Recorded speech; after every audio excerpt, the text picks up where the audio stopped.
like I can comfortably, without fear of contradiction, confirm to Kenyans that Baba's choice amongst his children for who would succeed him was not Raila Jr., was not Winnie. After Fidel died, Raila told Rosemary to prepare to become the MP of Kibra. And upon being urged on, Rosemary came for me. And she told me, I would like you to take me to Kibra.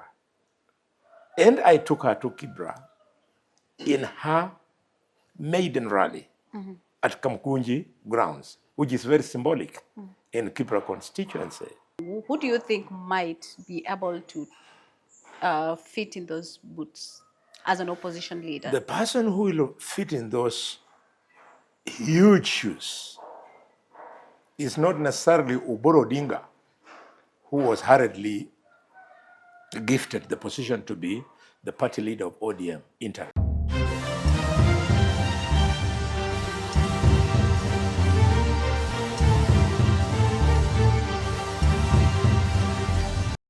Good afternoon. Welcome to News Beyond Headlines.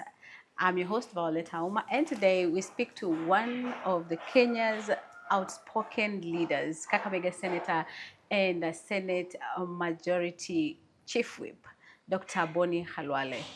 We want to talk about his reflections on Raila Odinga's death, to what people call defiance on matters Malava by-election, but also we'll be talking about his political ambitions, 2027 gubernatorial ambitions here in Kakamega County.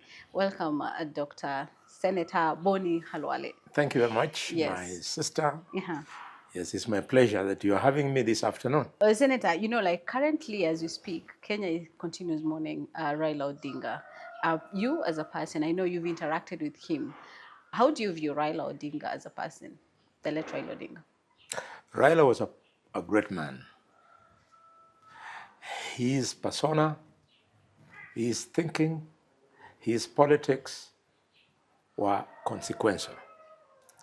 And I must say it very quickly that not all of us could have spoken at the Rookie Mass on Sunday, much as we would have loved to. But purely because of the interest of time, it was not possible. But I was personally disappointed that we sat there for long hours and many speakers, speaker after speaker, save for the governor of Siaya, James Orengo, made speeches, important speeches, but clearly limiting the contribution that Raila made on the political landscape of this country to his sunset days in the broad-based government. Raila's contribution was far greater than the little things of broad-based government. Raila's contribution should have been celebrated by others who were not given an opportunity to signify his achievements elsewhere beyond the broad-based government. The broad-based government is an experiment. It is yet to achieve anything. We hope it will achieve a lot, but to reduce the celebration of such a great man to that, you denied him a chance, because the international community was waiting to hear why the enigma was an enigma.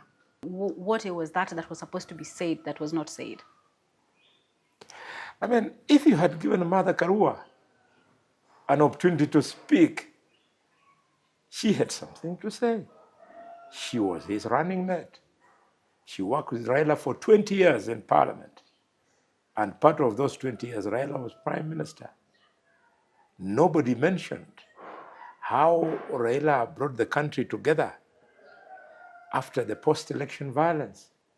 People like Mother Karua, who were there at that time, would surely have had an opportunity to celebrate that.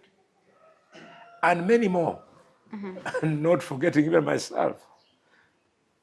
At the peak of my oversight role, when I challenged the Minister for Finance of the broad-based government, Amos Kimunya, Raila was our Prime Minister. You are asking I would have why told I'm saying the ones who have said some of the things that Raila told No. me Yes. before we went for the Why? Let me tell you, we have to be serious. and so The on. people and who so have forth. sent you, You've worked with him, maybe as an opponent or ally and all that. Being an opposition leader, but also being on the same side where you were at some point, which one actually stood out for you? For me, what stands out is that I never used to agree with Raila. We disagreed with Raila on just about everything because of my persona. I follow my mind. And when I followed my mind, for the many elections that His Excellency, the late President, the late Prime Minister, ran for President, I always found myself choosing a different side. Apart from, of course, 2017, when we closed ranks, Musali and I and Wetangula, and said that we wanted the community to be in NASA and solidly to make Raila president. And I'm very proud because in 2017, Raila won the election. And the Supreme Court agreed. But then Raila then disappointed me. He refused to take us back to a rerun. Up to this day, not him, not Miguna, not Orengo. And I mentioned these two names very carefully because those were the giants who were advising Raila Odinga from his community. Why he didn't take up the chance for a rerun which he was going to win, to this day, I've never understood. Some say there was an element of inducement. I can't say that about a dead man, but I keep on wondering, what is it? We had won the election. The Supreme Court had given us the victory, only that the Supreme Court does not have the constitutional power to declare somebody a winner through an election petition. So they took us to a rerun to go and claim our victory. And the guy backed out.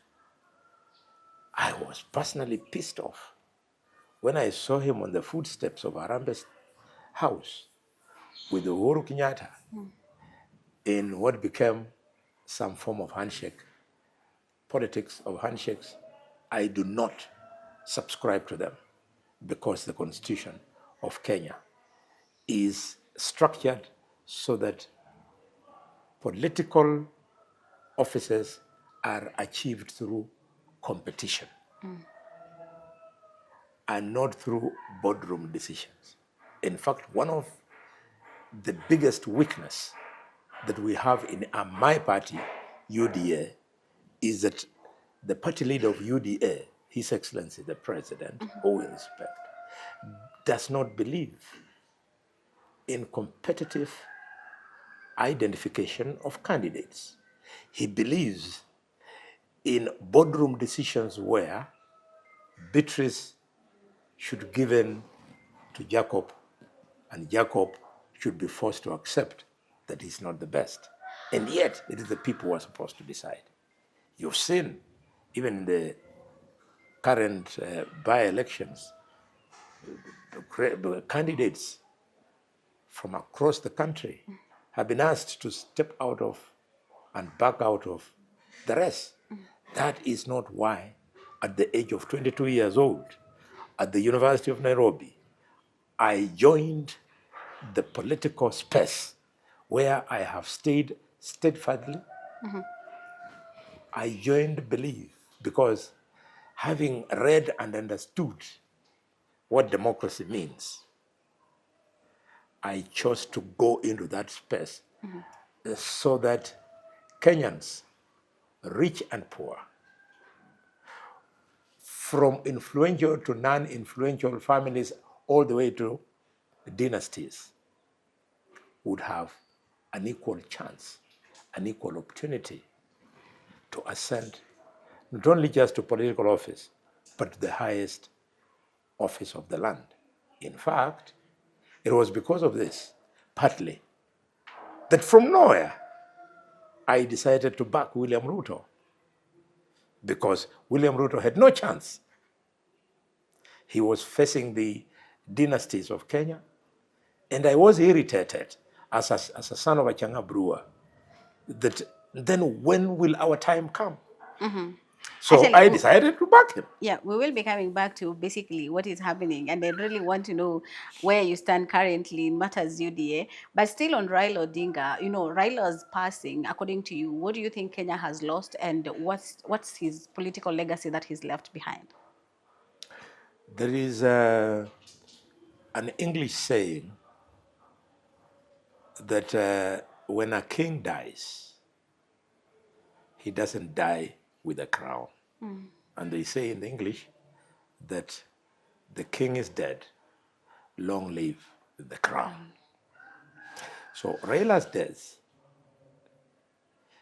the pain of his absence is ultimately for the family and close friends. But for the nation, the king is dead, long live the crown. True. There will be many Railas who will come after him. Never mind that many speakers thought that here goes a man who will never be replaced. No. Nature abhors a vacuum. Who do you think might be able to fit in those boots as an opposition leader? The person who will fit in those huge shoes is not necessarily Uboro Odinga, who was hurriedly gifted the position to be the party leader of ODM interim. Is not necessarily a member of his family. Is not necessarily the people who have been angling to be perceived as the heir apparents. The person who will succeed Raila Odinga will emerge. And that person will emerge not necessarily from the opposition. It could be very well even within the current composition of the government side, a man or a woman will emerge. And I tell you, I've been on this terrain for 25 years. I know there is talent in this country. There is serious talent in this country. It is just because of the way we play politics that some of the most talented people, so many obstacles are put in their path. So they find it fairly difficult to ascend. But ascend, they shall. Yes. During the speeches, one of the people that spoke was Siaya Governor Orengo. And one of the things that he said is that I think it was during that time that they were supposed to swear in Baba as people's president. He said some of the people, that is the time he realized that some of the people are actually wearing trousers, but they're not men. Do you think that this statement was actually demeaning some of the leaders in the country who actually didn't make it to the swearing? No, what Orengo was doing, he was being emotional. Orengo was referring to those of us at that time who refused that Baba should not be allowed to take a meaningless oath, self-administered, that was not consequential.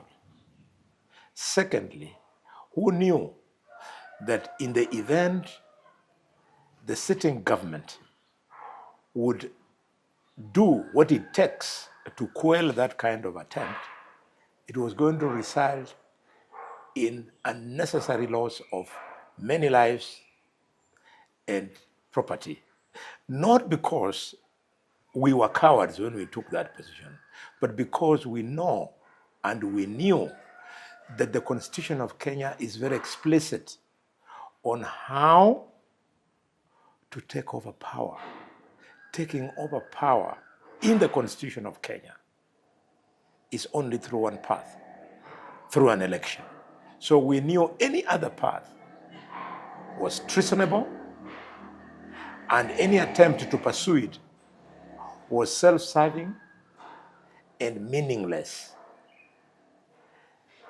I'm a doctor. I'm a scientist. You want a huge decision like that not to be in vain. So we were advising the Prime Minister to go and take an oath in vain. As a scientist, I would like any consequential decision to have desired consequences. And the only desired consequence from that self-administered oath was that he becomes president. And there was no way he was going to become a president. So we decided to be sober, and we said no. So when I heard James Orengo, a man I respect a lot, make those remarks, I knew he was being emotional and he was playing to the gallery. But more importantly, that statement by Orengo, he should have acknowledged the statement and said that he was quoting Chelagat Mutai. It was not his statement. That was the statement of the late Chelagat Mutai, who, when she stood out with the 7 bearded sisters against Moi, she laughed at the men who were not seeing that Moi was messing the country, and she called them women in trousers. So the little that Orengo should have done, and with due respect, he should have acknowledged that he was quoting Chelagat Mutai. So saying that he was emotional, you were not offended because your man, Not at all. the man that you are being said. No, I was not offended, and I hope Musalia Mudavadi, Wetangula, Kalonzo, and Johnson Muthama, those of us who stopped, who refused that Raila should take the word, they were not offended. Let me tell you, Orengo had also another burden. Being the politician that he is, he has ambitions of succeeding Baba, not just in the community, but in the nation. And indeed, James Orengo would make a great president. So he was making what he thought, what he must have thought was a giant step in making a statement that I have what it takes, that I'm one of the few who asked Papa, who allowed Baba to self-administer an oath. If you ask Dr. Miguna, he would have told you the same. Yes. But the country, as George Saitoti said, a time comes when the country is bigger than an individual.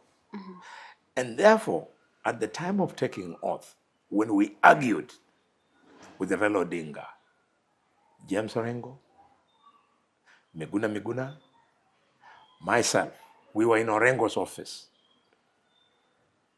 in the city center, his legal office.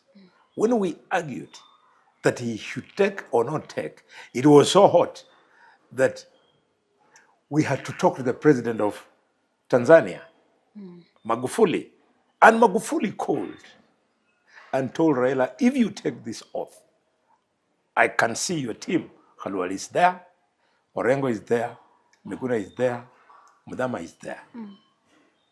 Khalwale and Muthama are explicit that you cannot take the oath.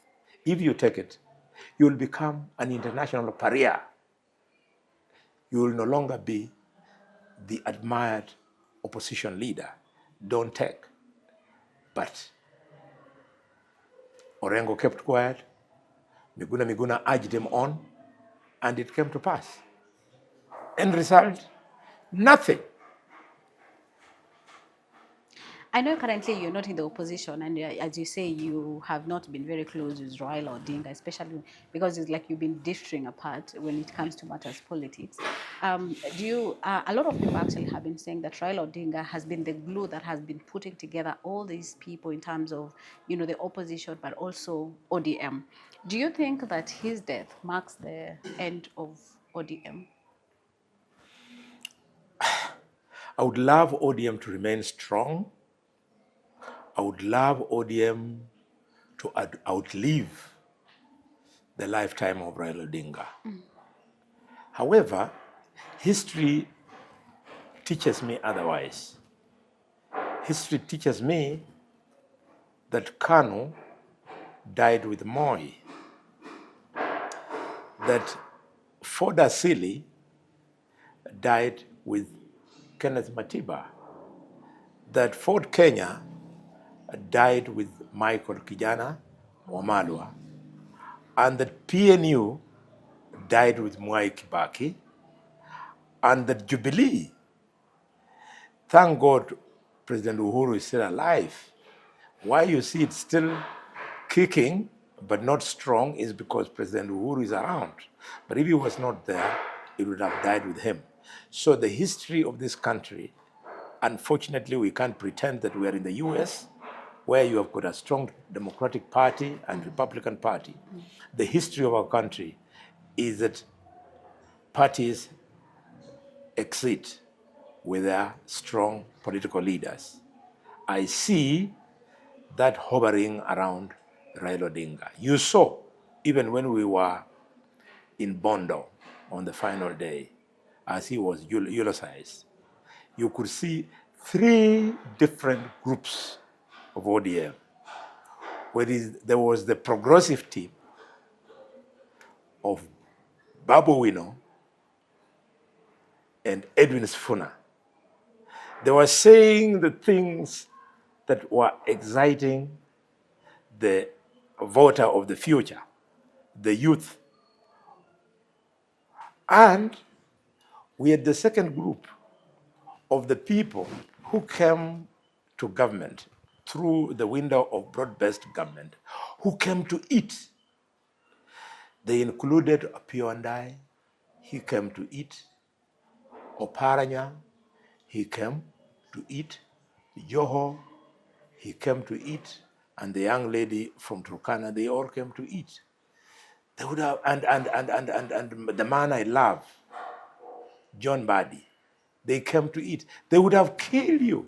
You heard those statements. They were weeping more than the bereaved because they knew that if the weeping does not whip the president sufficiently for him to sustain them in government, the death of Tinga was marking the end of their eating. And let me tell you, it is because some of them are not deep enough. Raila was not taking them to government so that they eat. He was taking them to government so that strategically he would prepare himself for 2027. So that strategically he would fundraise. You require billions of shillings to run a presidential campaign. So they thought he was doing it for them because he loved them. That was political strategy. And that's why he panicked when he saw that the community was starting to buy into the idea of broad-based government. He was forced to go public and say that, who told you that ODM will not have a presidential candidate? Those of us who understand the chess game that we call politics in Kenya, we knew exactly what Mzee was doing, strategizing. Well, some people say he did that so as to quell the Gen Z uprising. I do not think so. He saw an opportunity. The Gen Z could only have been silenced by His Excellency Right Honorable Raila Odinga if he was the owner of the dog. He was not. So he rode on that and got what he got. And I think the Gen Zs that were the owner of the Gen Z uprising were far removed from the political shenanigans that everybody is talking about. Because those young people, and I can see a few of them in this press conference, these ones, they were only armed with a smartphone and the Kenyan flag. The people who caused loss of lives and property were hardcore criminals in Rastafari. I was there on the 25th of June, I saw the two different layers. When they were approaching Parliament with their smartphones in their hands and singing, they were not a threat. But when the hardcore guys came in, our life immediately came under threat. So let's give it to our youth. They did what they could. I don't think they could have done more than that. But shame unto the political forces that then infiltrated the agenda of the youth. I do not think the smartphone wielding and national flag wearing youth were planning to overthrow the government. They were making a statement in respect of the issues which they raised, which included, amongst others, unemployment. So is there anything that young people will learn from Raila Odinga? Yes, Raila started as a young person. When he was detained for the first time without trial, he was 37. That is just 2 years before the definition of a youth, which ends at 35. It's one of them. So what they can learn from him is that you don't have to wait to become bald-headed like Khalwale before you start your journey. You should start from right where you are. Even you, as truly speaking here, I started from the age of 22 at the University of Nairobi. Yes, and it was not a joke. Okay. We were the generation of youth who overthrew the government. There is one question that I want to ask you about Raila's before we come to that. I mean, we go to the next segment of the questions that I have for you. Same with the speeches that we had during Raila's burial. Winnie Odinga, she spoke, and then at the tail end, she said, but if you want to know, I'm coming, I'm ready to come back home. Yes. According to you, with this statement that she said, what do you think that she meant? Is it like she meant that she's coming home to join politics? She's coming home to take over the fathers? You know, what is your take on this? I can't speak for Winnie because I have never shared a conversation with him apart from when I met her to congratulate her upon being elected to go to Yala. I told her I voted for you, and I actually voted for her. So I don't know her mindset. However, when she made that statement, I was seated with Eugene Wamalwa, and I poked his rib side and told him, "Did you hear that?" Then he told me, "Yes." And I told him, that girl doesn't want to stay in Yala. She was yearning for a more visible presence in the politics of this country before 2027, because I suspect that she wants to gun for something. Let me tell you, there are many people who didn't speak who knew Baba. Like, I can comfortably, without fear of contradiction, confirm to Kenyans that Baba's choice amongst his children for who would succeed him was not Raila Jr., was not Winnie. After Fidel died, Raila told Rosemary to prepare to become the MP of Kibra. And upon being urged on, Rosemary came for me. And she told me, "I would like you to take me to Kibra." And I took her to Kibra in her maiden rally at Kamkunji grounds, which is very symbolic in Kibra constituency. She did not tell me that the father asked her to look for me. If he did, I don't know. She can confirm. If he didn't, then she made that decision herself for whatever reasons. So after I took her back, shortly after she fell unwell, and she went to South Africa. And Raila would go to South Africa to visit her in hospital. And when he would come to Nairobi, he would tell me, your friend has greeted you. She's going to do well. She will be well. That is the girl Raila wanted to be, to succeed him. To take the mantle. Yes, Rosemary. I saw her talking, very polished, very intelligent, very present. And I felt very bad. And do you know the thought that went through my mind? That under the Constitution of Kenya, people living with disabilities have an avenue through which they can make the contribution. So because I know Baba wanted Rosemary to be an active player, maybe not even succeeded, through the provisions of the Constitution, she should be allowed.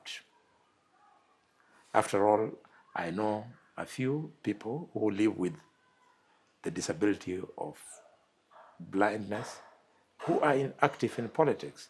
In fact, one of the presidential candidates was a person living with disability. So I don't think you can rule Rosemary Odinga out of the question.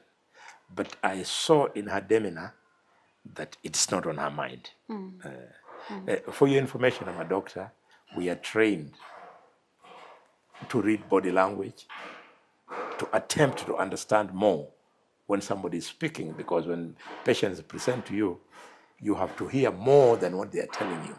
So I feel bad for her, and I want to use this opportunity to tell her, I am very sorry. She's a great woman. Yes. And my apologies to Winnie, my apologies to Junior. I have nothing against them, but at my age, they must listen to what I'm saying.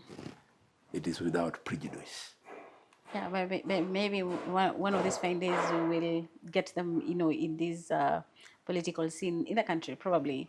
If they were to run for something and they persuaded me to support them and they convinced me that they would deliver, I would You're support there them. too. Oh, okay. But I was just showing them that the real jewel in that family today is Rosemary. Okay. Let me tell you, if Fidel was alive today, the Fidel we were campaigning with during NASA, if he was alive today, Oburu Dinga would have kissed goodbye his ambition to be the party leader. The young man would instantly have been the party leader of ODM, even before NEC would have made the decision. The young man had a spark. He was really his father. Okay, Senator, let's stand from reflection to responsibility. You're a key figure in the government. Of course, you were the Senate Majority Chief. You've been oftenly challenging the administration, a number of things, critics here and there, and that is why I think that is why people look at you as somebody who is not really following the UDA's constitution. So you are the Senate Majority. You've been among the strongest critics of Kenya Kwanza government. Why? Really? Did you say strongest? Where have you put the leader of the minority in the Senate, the leader of the minority in the National Assembly? Where have you put the presidential pretenders, Kalonzo Musyoka, all of them? They should In be Kenya the number Kwanza one government, critic. I said You're in not Kenya being Kwanza. fair No, to them. I said in Kenya Kwanza government. They are not in Kenya Kwanza government. You know, what used to be Kenya Kwanza was just after elections or during the campaign. Kenya Kwanza has become broad-based. They are all in there. Yes. Yes. But now we're talking about, let's narrow it down to Kenya Kwanza government. In fact, UDA, the same party with the president. What about it? You being the key critic. I mean, a lot of people actually will look at it this way, that if you're in the same party, you're supposed to be supporting the government's agenda, supporting your president and all that. Why are you criticizing the same things of the same person? That is a very important question. And I want to attempt to explain to Kenyans. And I want to explain it, and they must understand. Please. So, I want Kenyans to understand me. I was not born in the political space. I was not invited nor mentored into the political space that I enjoy today. Out of self-belief and self-drive, I find myself where I am today. I'm very conscious of the fact that I serve and draw privileges from my position as a whip.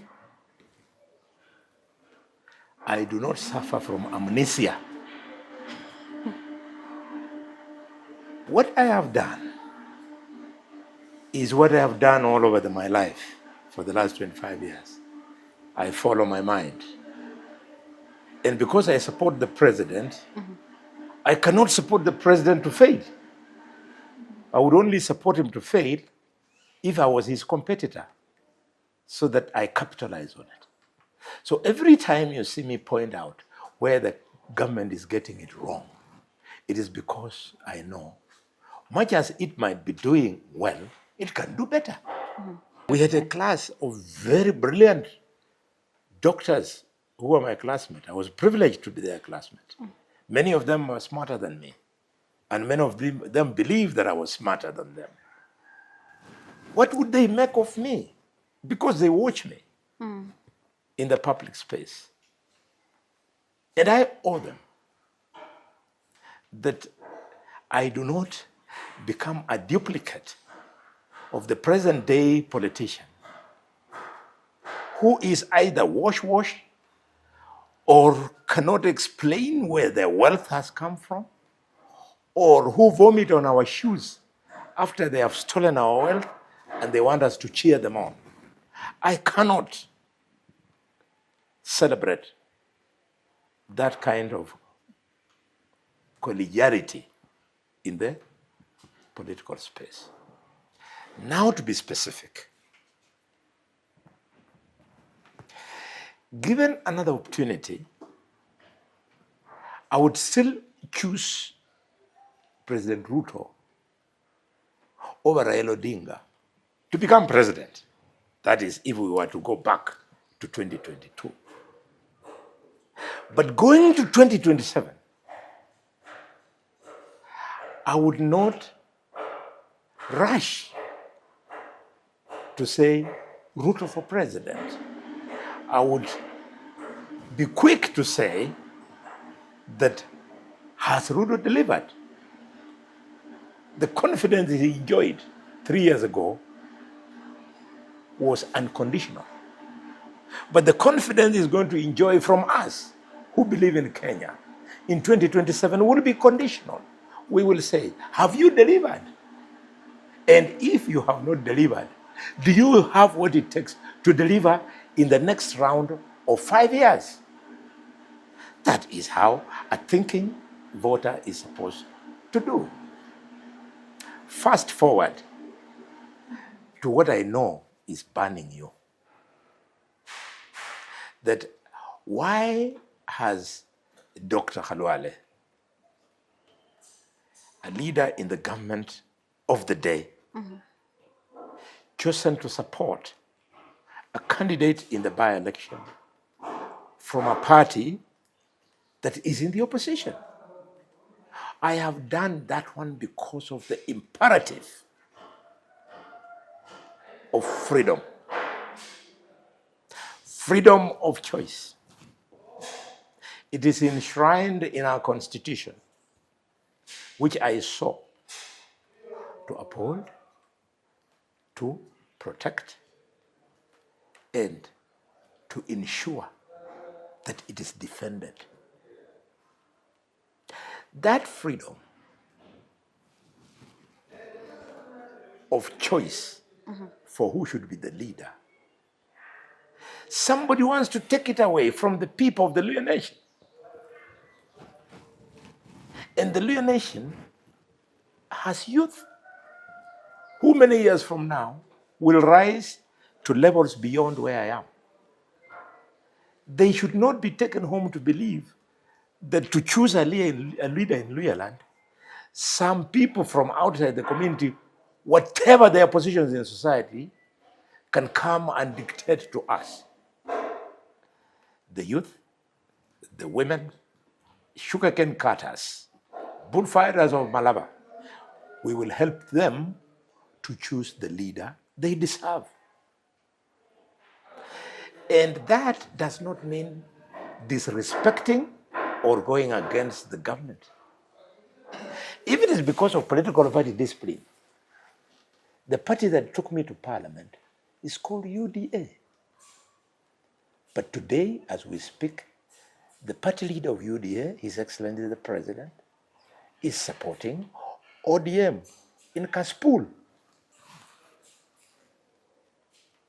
And the whip of UDA in the Senate is supporting DAP Kenya in Malaba.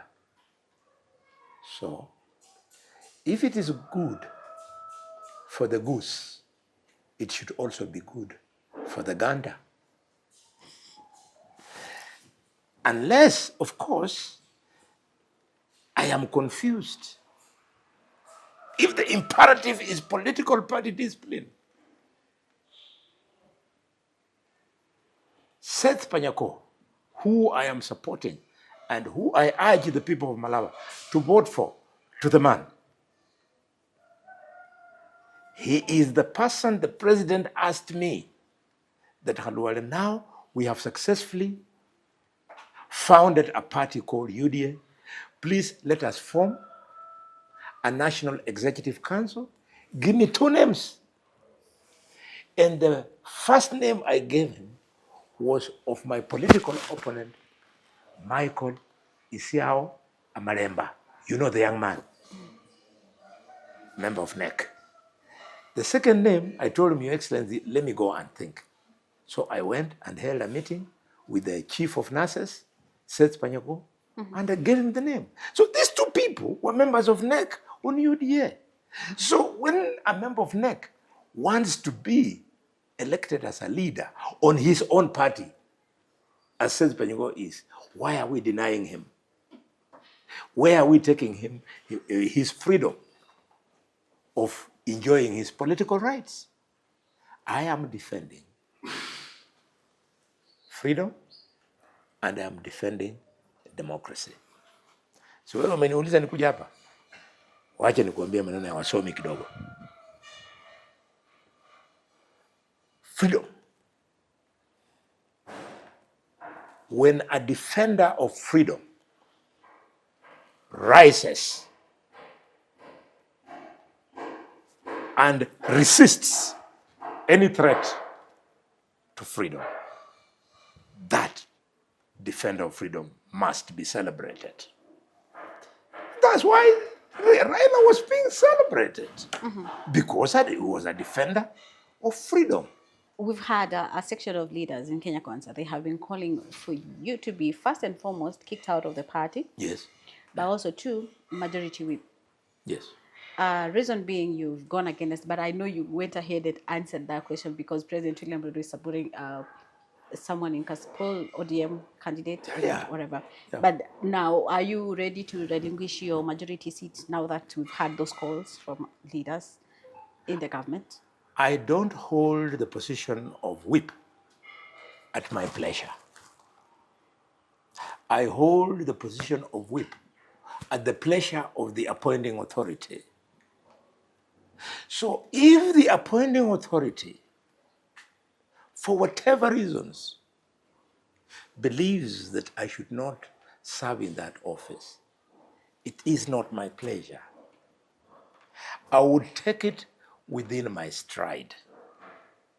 I would not even ask for an explanation why I'm being asked to take a walk. I would interpret it in my own understanding, namely that I'm being asked or being invited to choose between the interest of the Abaluya community and my interest to earn the proceeds of being in the office of the chief whip. Let me tell you, if it was to boil down to that, choosing between the interest of the Abaluya and my own interests, I have quite a number of Abaluya in my home who I call my children. Their interest is greater than my personal interests. So I would take it within my stride. So do you believe you as a majority whip, you have violated the party's constitution from where you sit? I would love to hold this discussion about that question, but I can't, for the reason that who told you my party is dissatisfied with me? Who told you? If A it section of was, leaders, that is what they're saying. good. They are pushing that you have violated the constitution by supporting some opposition leader or candidate instead of you supporting the candidate, the official candidate of the party. You know, if you're a driver and it is foggy, it is misty, and you cause a small accident, you are not called a bad driver, okay? So those people who are speaking, they are making mistakes because they are driving when it is foggy, when it is misty. But if they were making those pronouncements when it is clear, I would be asking them the same calls they are making about the whip for associating with a party of Azmio. They should make the same things about the party leader. We're supporting the Azmio candidate, not just in Kaspool alone, but beyond. Please, men and women are created in the image and likeness of God, and they are all equal. The reason why you are pushing me like this is because you are an intelligent young person. People must use their intelligence to critically look at issues.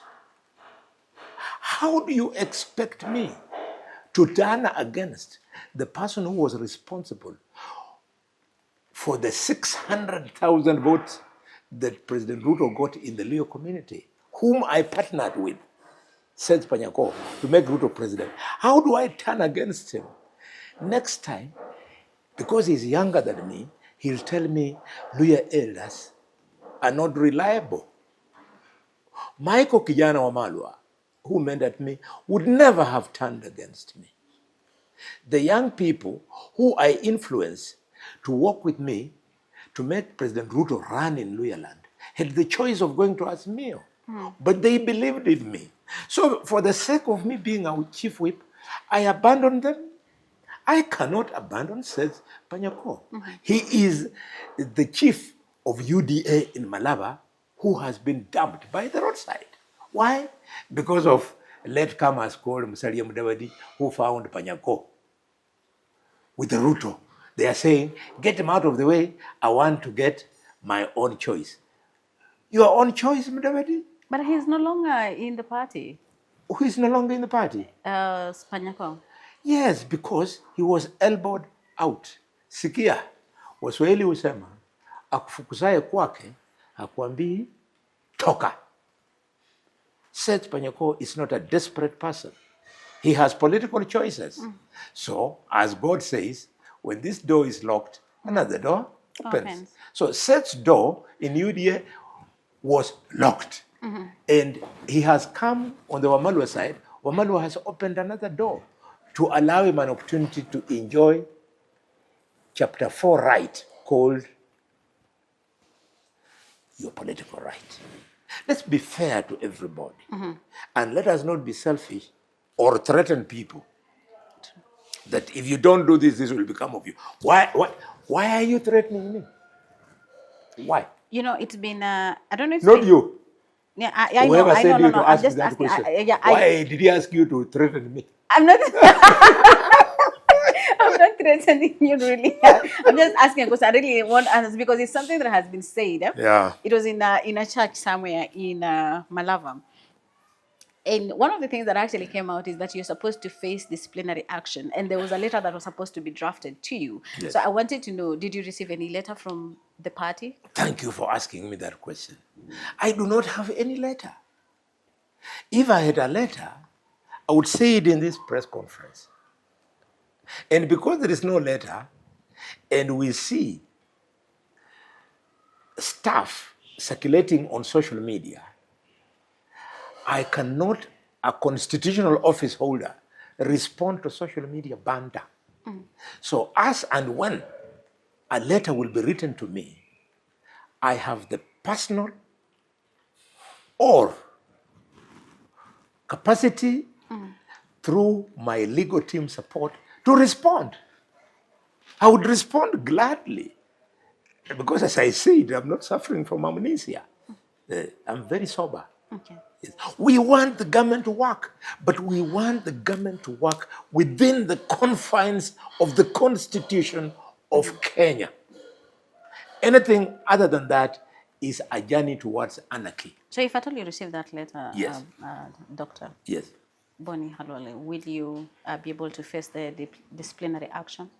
You appear to know the contents of the letter.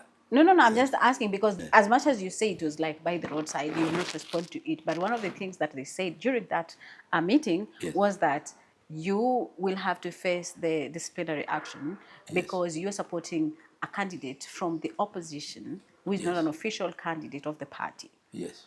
That contravenes the constitution. I'm not actually going through the constitution, UDA constitution, Yes. but that is what they said. Yes. So if at all that is true, of which currently you're acknowledging that it is true, you're supporting a different candidate who is not an Yes, official I'm- candidate. I'm supporting sense. Yes, exactly. And that is why I'm saying, like, are you ready to face the disciplinary action? Probably if at all that is true.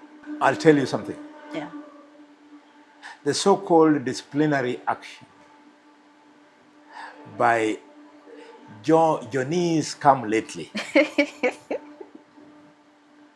I would gladly subject myself to those disciplinary actions, knowing very well that I am protected by the truth and I am protected by fact, and more importantly, I am protected by the Constitution of Kenya.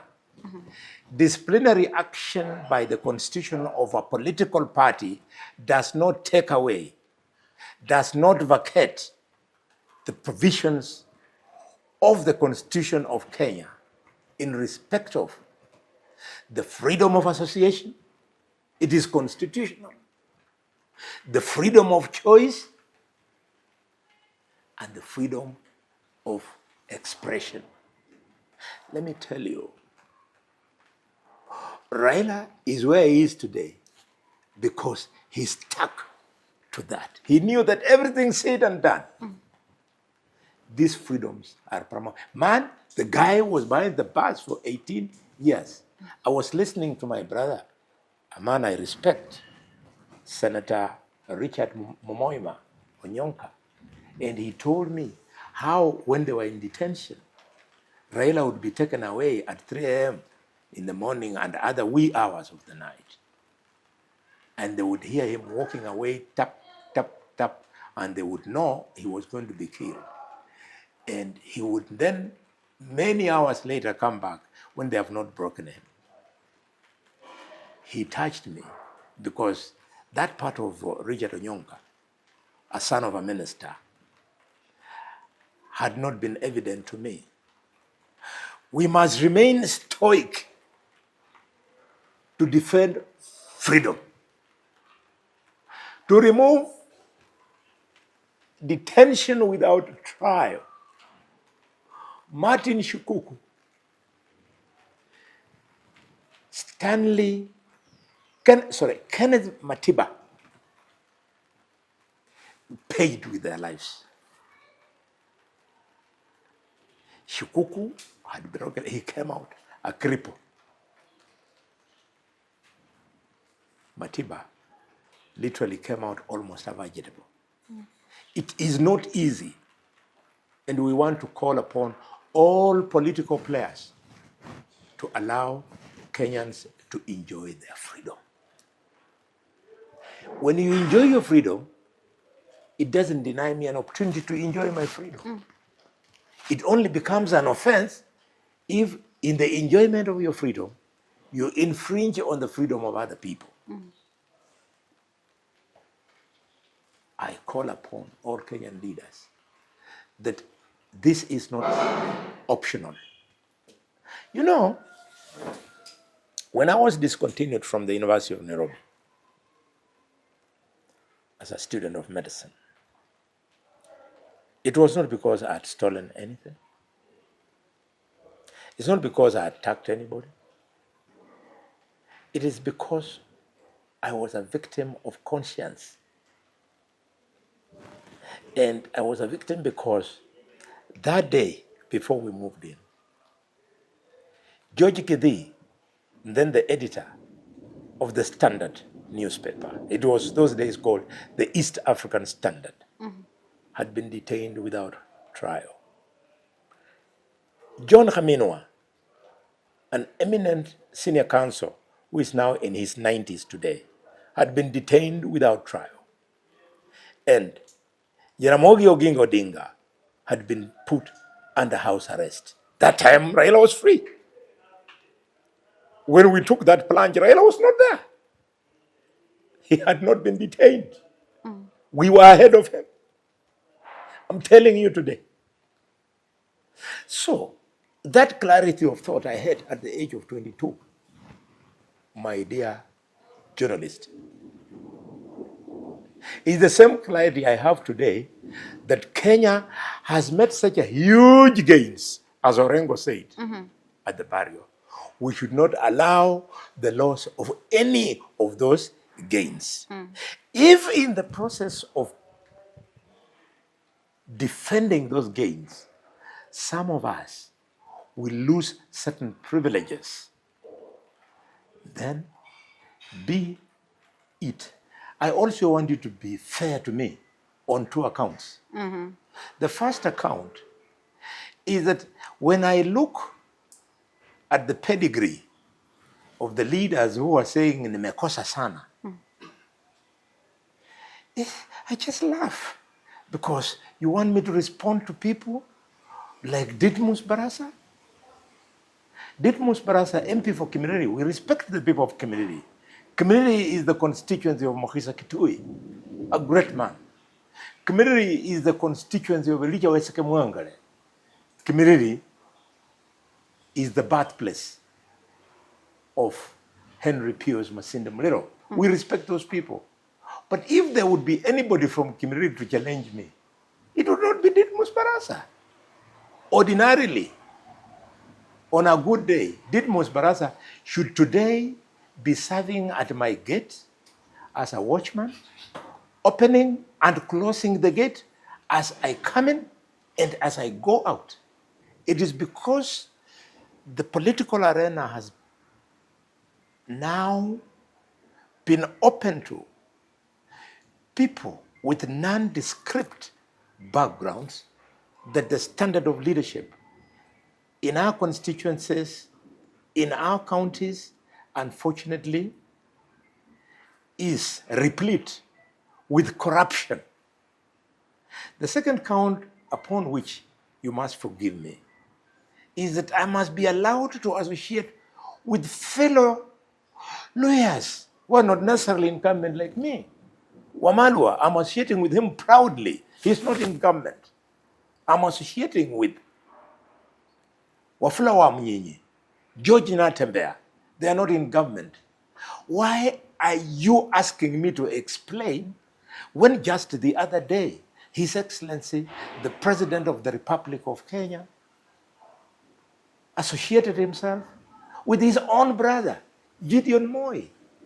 So when people work for cohesion in their communities, the Kalenjin, when Khalwale does the same with Abaluya, you say, using people like Mudavadi, people like Ditmus Barasa, to call for Khalwale's discipline. Really?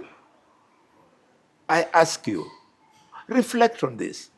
This is the stereotype that was started by J.J. Kamodo, former Minister of Education, when he said that Luya land is a community of cooks and watchmen. It is true. We are a community of cooks and watchmen. Not because all of us are cooks and watchmen, but because being the most populous community in Kenya, every sector where you go, where there is equal access to opportunity, we will be the majority. Today, even if you go to the mortuary, the majority are Luyas because we have the highest numbers. The only place where we are not the majority is in prison.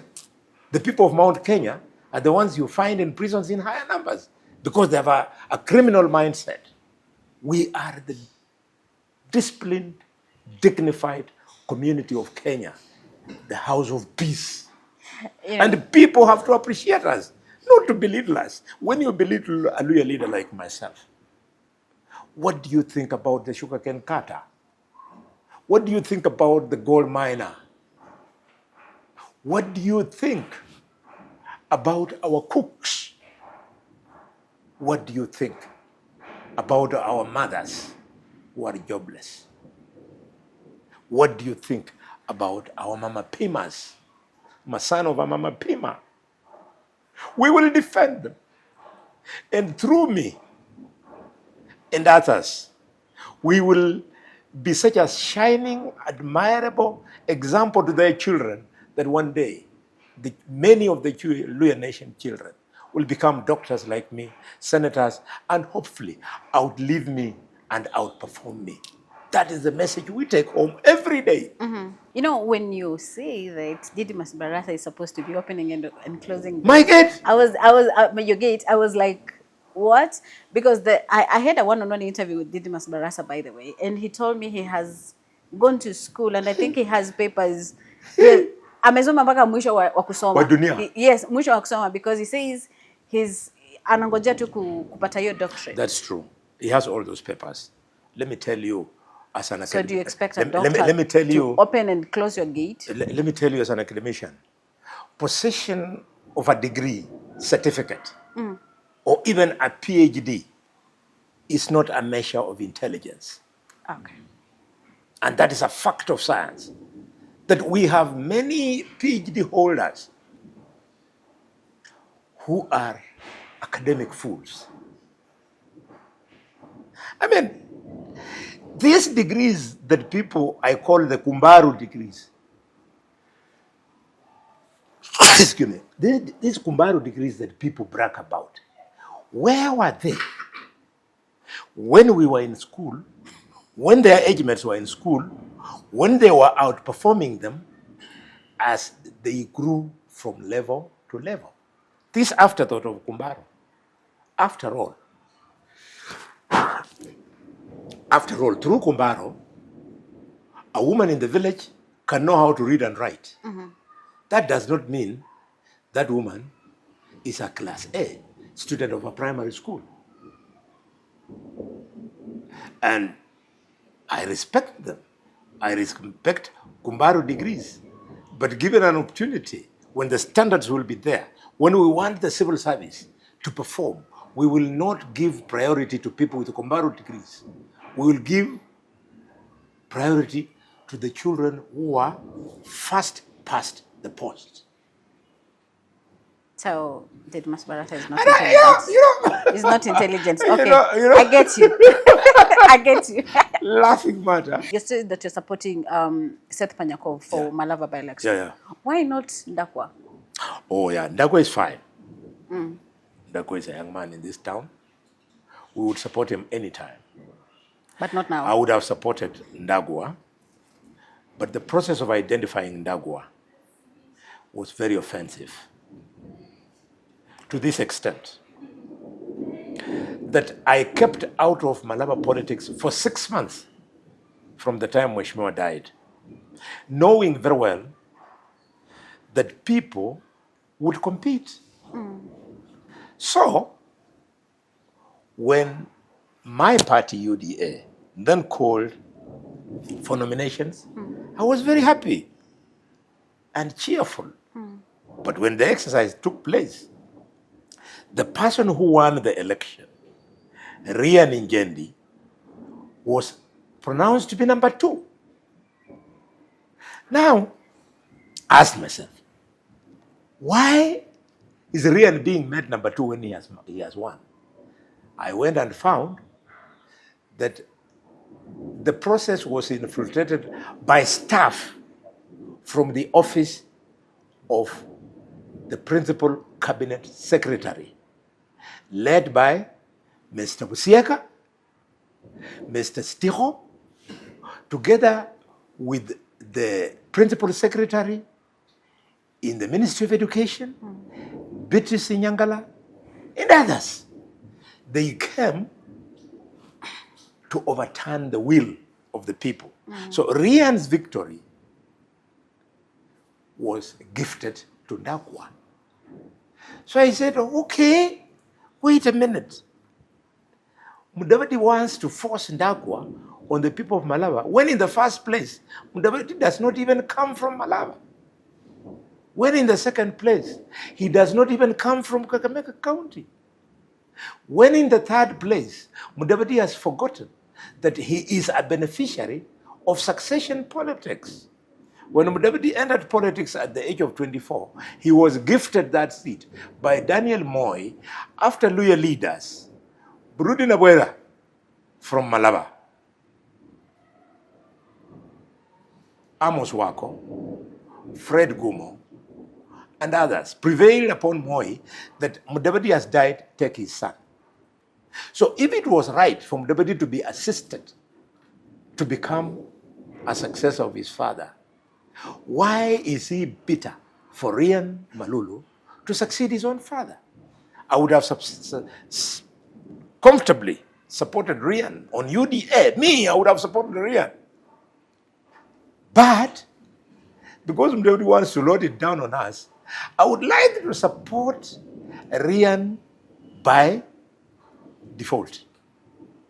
That which was taken from him should not be gifted to Ndakwa. Ndakwa is our good MCA. In fact, he is our deputy leader of the minority. Why not allow the young man to prove himself? 2027 is going to come. Ndakwa would run.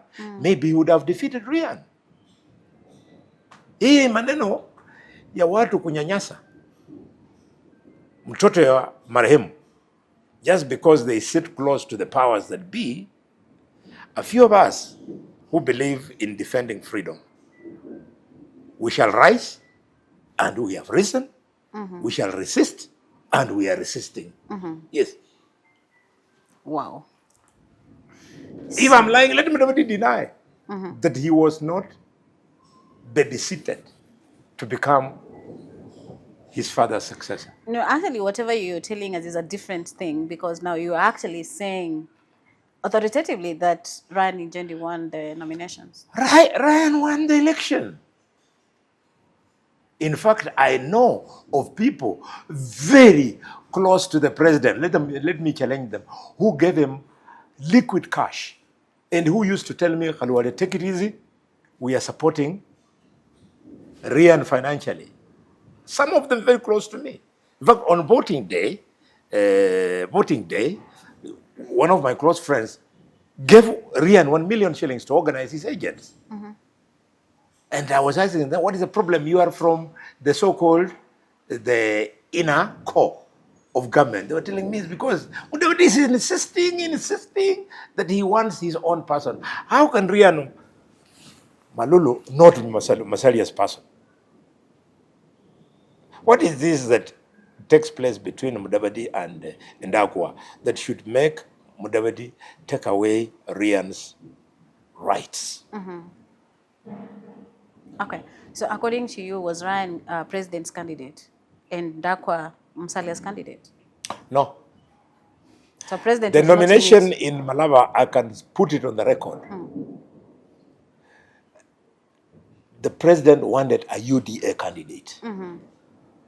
He was not. So he told these guys, go home and bring me a candidate.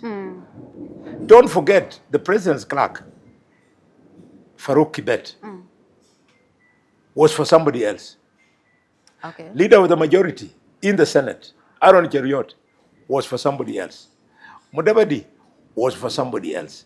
But Mudavadi prevailed because he has a bigger threat factor to the president than the others. What do I mean by threat factor?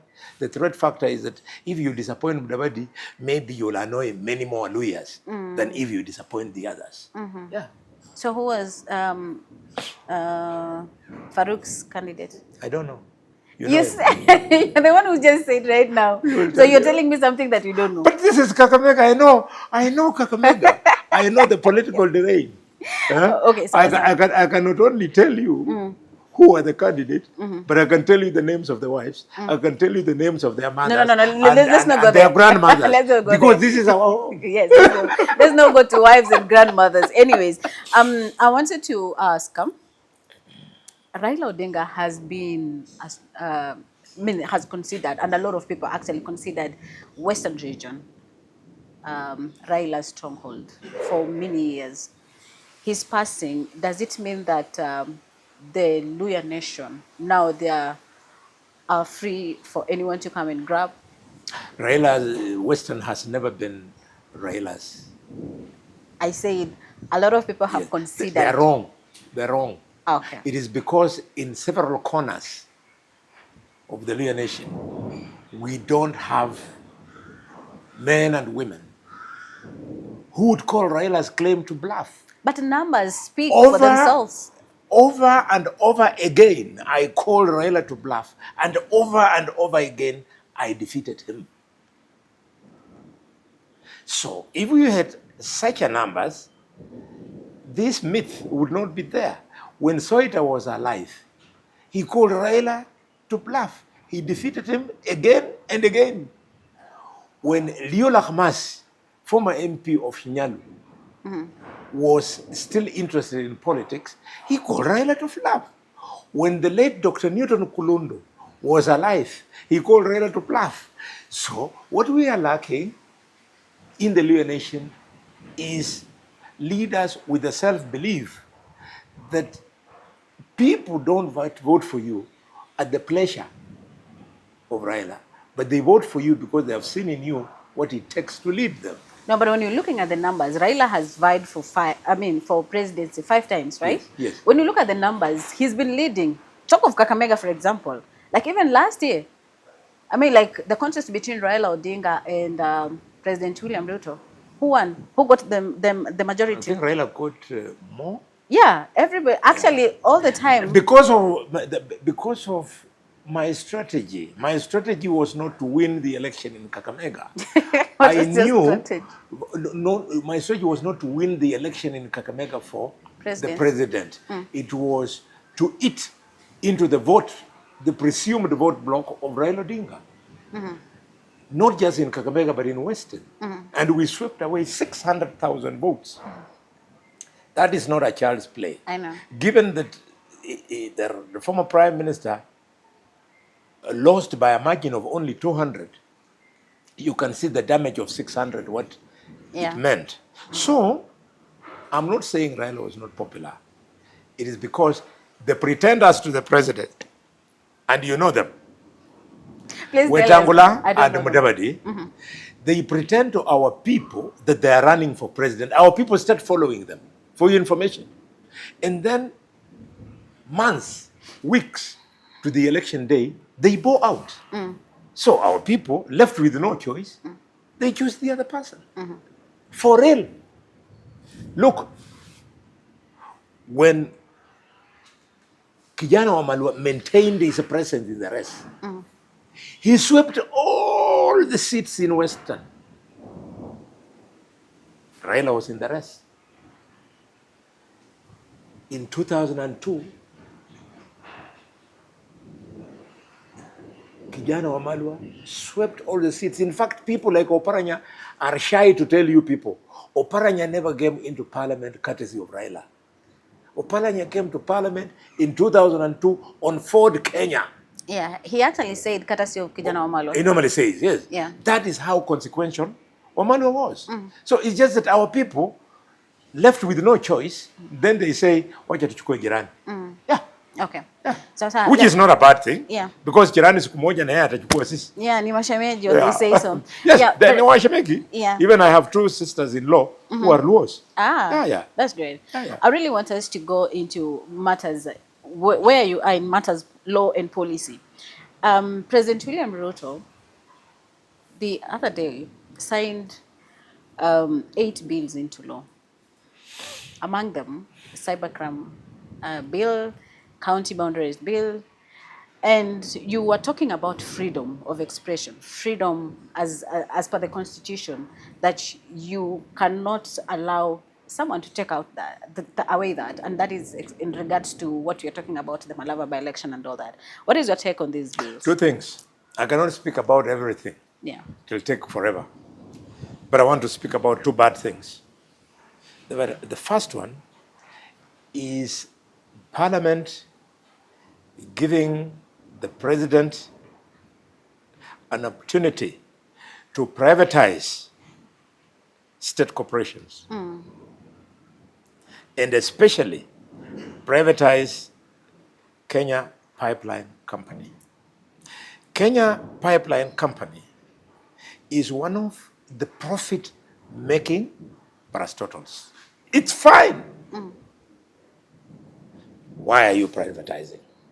They are privatizing because they want to collect an extra 100 billion, which we are not too sure to what it is going to be applied, Yeah. because we have not been told.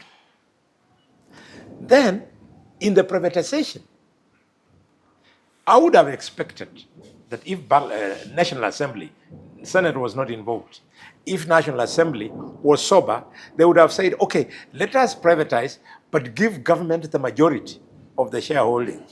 They have privatized, and they have given the private players 65% and 35% to government. So government is now minority in a key economic sector with security implications. But no. Cyber crimes. This is reintroducing detention without trial and infringement on freedoms of self-expression and speech through the back door. What do I mean? Of course, nobody is going to be detained without trial. But on trumped up charges, you tweeted what, you text what, people will end up being confined, being denied their freedoms. It's a bad law. But dear Kenyans, all is not lost. Laws are made and amended. I know in the coming future, in the near future maybe, hopefully, that law is going to be amended so that it is put in tandem with the Constitution of Kenya. That's what I want to limit to those, so that I don't go personal to the president. The president, he only waits to assent into law what Parliament has passed. So you cannot just heap all the blame on him. We have the leader of the majority in the National Assembly, the one who was pushing for these things to go through. Yeah. As a senator from where you sit, are your hands tied on this? On what? The cybercrime bills and all that? No, your hands need not be tied when you are in Parliament. Your hands become as free as the wings of an eagle that can flap and go as high as you wish. But in Parliament, the minority have their say and the majority have their way. Yeah. Okay. In your view, is this legislative speed as a sign of progress or political pressure, especially now that we are having like 8 bills just being signed in one day at a go? Signing bills quickly is a good thing into law. That's what the Constitution wanted. In fact, inside the Constitution, we've made a provision that if the president does not assent to a bill which has been passed by Parliament, that bill becomes law automatically after 14 days. So the intention of our Constitution is that bills should be signed into law quickly. So I can't fault the president for having moved with speed. Yeah. So overall, how would you rate Ruto's administration's legislative priorities so far? How do you mean prioritize? Because again, we have a whole lot of things that are happening in the country. Yes. But now, do you feel like whatever laws that are being passed, they are priorities of the country, or they are looking at the other side? Okay, because I'm in Parliament and I'm in leadership, and I sit on the Senate Business Committee, I can confirm to you that there's no monkey business Okay. in the Senate. As to the National Assembly, we are not allowed to badmouth the other house. But I have always a lot of question marks on how they prioritize business of the house. Yeah, you know, like when I asked that question, I mean, like in regards to a common mwananchi, because they're actually there for mwananchi. Yeah. And we're talking about taxation, we're talking about Yeah, the yeah. economy, we're talking about high cost of living and all that. So with the laws that are coming in place, are we like prioritizing what basically affects a common person? We need strong leadership. We need strong leadership. And where we got it wrong, and with due respect, is that the House leadership is in the hands of junior members of Parliament. The practice as learned from the House of Commons in the UK is that people who take up positions of leadership, be it whip, be it House majority, be it leader of government, are usually the so-called the ranking members, people with experience, the most experience. That is now when the House becomes solid. So we got it wrong. I don't want to speak ill of any of them, but sometimes I hear them speaking and I see that is inexperience speaking. Yeah. So, And some of them have served for 2 terms. 2 terms is fine. But if you are 2 term and there's somebody there with 3 terms and 4 terms, it's better that person to be the one leading the house. Yeah. you know, like whatever you're saying, I'm trying to just to think. Do you think that there is independence when it comes to the parliament, or it is just another section of executive? Do they have that independence? There are many people who believe that the executive has captured the legislature. Yes, when you see mistakes like the ones we have spoken to taking place, then you start fearing, is it that somebody is wrong? And it is possible that's what happens. Yeah. But having served President Mwai Kibaki, I remember when I was moving motion of censure against Amos Kimunya, they went to him frantically and they told him, the person moving the motion of censure is from the president's party. I was from Mwai Kibaki's party, not Raila's party, but I was moving that. And Kibaki said, sawa, and he allowed me to go on. I mean, you are elected by Kakamega people. You are supposed to be loyal to the party as well and to your conscience. Which one comes first? What comes first is the people. Because without the decision of those people to take you to parliament, you would not hold those positions in parliament. So the loyalty that counts and where it should begin from is with the people. I think I've got you now. Yeah. Yes. So maybe last question before we go to Kakamega politics, and I would really want maybe in brief you'll talk to us about that. Do you still believe that President Ruto's administration is on the course to deliver the promises that you and Kenya Kwanza promised Kenyans in 2022? I see an aspect of goodwill that the president wants the country to change for the better. But I'm starting to see as if panic is creeping in. The time is running out to the next election. So I'm starting to see projects being skewed for purposes of vote catching. An example being this avalanche of projects going to Homa Bay, water going to Kisumu, Siaya, and what have you.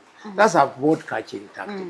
But because we had a manifesto as UDA, which we formed painstakingly, I would rather, if we stayed the course, knowing that the president will get 10 years, then our performance will be more visible. But once we start skewing towards politics, confusion comes in and it no longer remains clear. Yeah. We will not really end this interview without you talking about your aspirations and ambitions here in Kakamega County, the 2027 gubernatorial race. Please tell us briefly about that. We've done very well as the Senate of Kakamega. When I took, I tick off the boxes of the role of a senator, I'm almost 100% able to tick off the boxes that we are performing and delivering. Unfortunately for us, we found ourselves in the hands of a governor who has inferiority complex.